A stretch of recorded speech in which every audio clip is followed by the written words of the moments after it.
All right, we have here lesson number 22, putting it all together. Okay. In all of the chapters and lessons to where they have putting it all together, there's usually a bunch of scenarios. And these are things that we're going to talk about in person and between a lot of our skill lessons with the mannequins and stuff like that. So let's go to the first one. Okay, first responder healthcare setting. You work at the night shift. You work the night shift at a factory.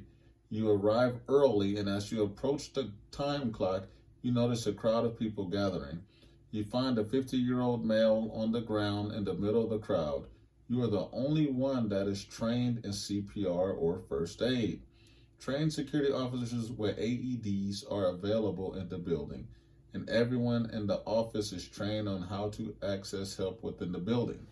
So the first thing is you want to always follow the scene size up, right?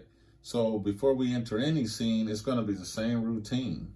You're going to look at the scene size up, the mechanism of injury, the number of victims, additional resources, personal protective equipment, right? So in this particular case, there's a crowd of people, right? And you have someone on the ground in the middle of the crowd. So there's a crowd of people, things are hectic. You got someone in the middle of the ground. You're the only one trained in CPR or first aid. Trained security officers with AEDs are available in the building, and everyone in the office is trained on how to access help within the building. So now you have different resources. So in this particular scenario, you have to think about how you would delegate different responsibilities to people and then create a safe environment, right? You need to move the crowd away from the individual in the middle of the ground so that they can get help. So this is just something for you to think about, how you would go about using your resources, other people, your CPR first aid. You have trained officers with AEDs. So, you just have to think about that and how you would handle that situation. Now, here's another situation, okay? You're at a gas station where someone pulls in honking the horn. A distressed young woman gets out of the car shouting, "My baby is not moving." You see an infant in a car seat in the back of the car. The infant is not moving and is blue around the face, right? So remember, in previous chapters, we talked about certain symptoms that involve, someone maybe being blue in the face, and that's typically a blood circulation issue, right? So the baby is not moving, right? Obviously, you're going to follow the same thing, scene size up, make sure it's safe before you enter. You're going to need personal protective equipment. The baby's not moving. You're going to be in a situation where you're going to have to check for responsiveness, right? It doesn't say whether or not the baby is breathing, but it says blue around the face and it's not moving. There's a lot of different issues, injuries, medical conditions associated with a lack of blood circulation. If you're blue in the face, it's likely that there's not blood circulating around in that area. So these are just things to consider about this particular scenario and how you would deal with it. And this is something we will also discuss in person. Let's go on to the next. Adult CPR. You are called to the gym in response to a situation in which an individual has collapsed on the outdoor racquetball court. You and your partner arrive on the scene, and you notice the individual is lying on the ground with the racket still clenched in his hand.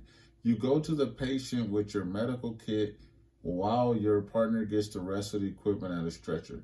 Now keep in mind, this person still has the racquetball clenched in their hand. So this sounds like a situation where it was like an instant collapse type of situation, or at least it could be. You have to think about how you would address the situation, what you would think it would do.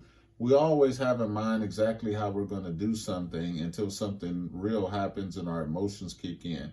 But we tend to make better decisions when our emotions are not as involved and we follow our training, okay? So we'll discuss this in person, and we'll talk about things to consider. Let's go on to the next. Infant CPR. You and your partner are called to the home of a child for poor feeding, irritability, and a change in behavior. On arrival, you find a 6-month-old infant in his dad's arms. He is limp and cyanotic.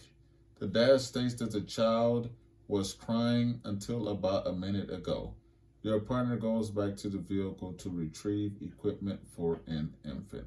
Okay, so again, this is a situation to where you're called to a home, right? So you're kind of in an investigative state on this. You know, there's an accusation made, but he is limp and cyanotic,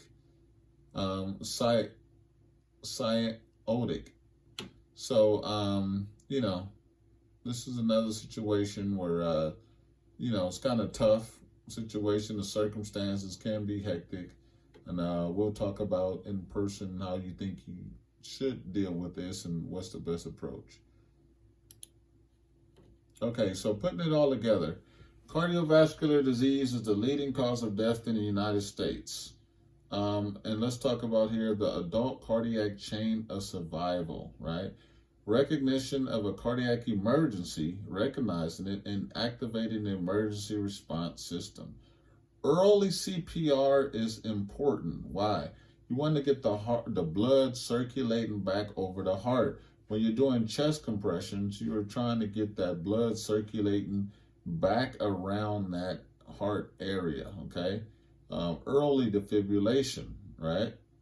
Advanced life support, integrated post-cardiac arrest care. So now you got this person stabilized. They need the proper care so that they don't slip back into a worse state, okay? Now we have continued pediatric cardiac chain of survival, prevention of arrest. So obviously we want to prevent something instead of having to react to it, right? So, you know, doing things to prevent the arrest, responding in a timely manner, things like that, okay? Early high quality CPR. The longer we wait to provide the CPR, more the person's going to possibly slip into cardiac arrest where the heart completely stops. Rapid activation of EMS systems or response team to get help on the way quickly, no matter the patient's age. Pediatric advanced life support, integrated post-cardiac care, CPR, chest compressions, and ventilations. That's what CPR is. AED to reestablish an effective heart rhythm, okay? So that'll conclude lesson 22, and then next lesson will be lesson 23, medical emergencies.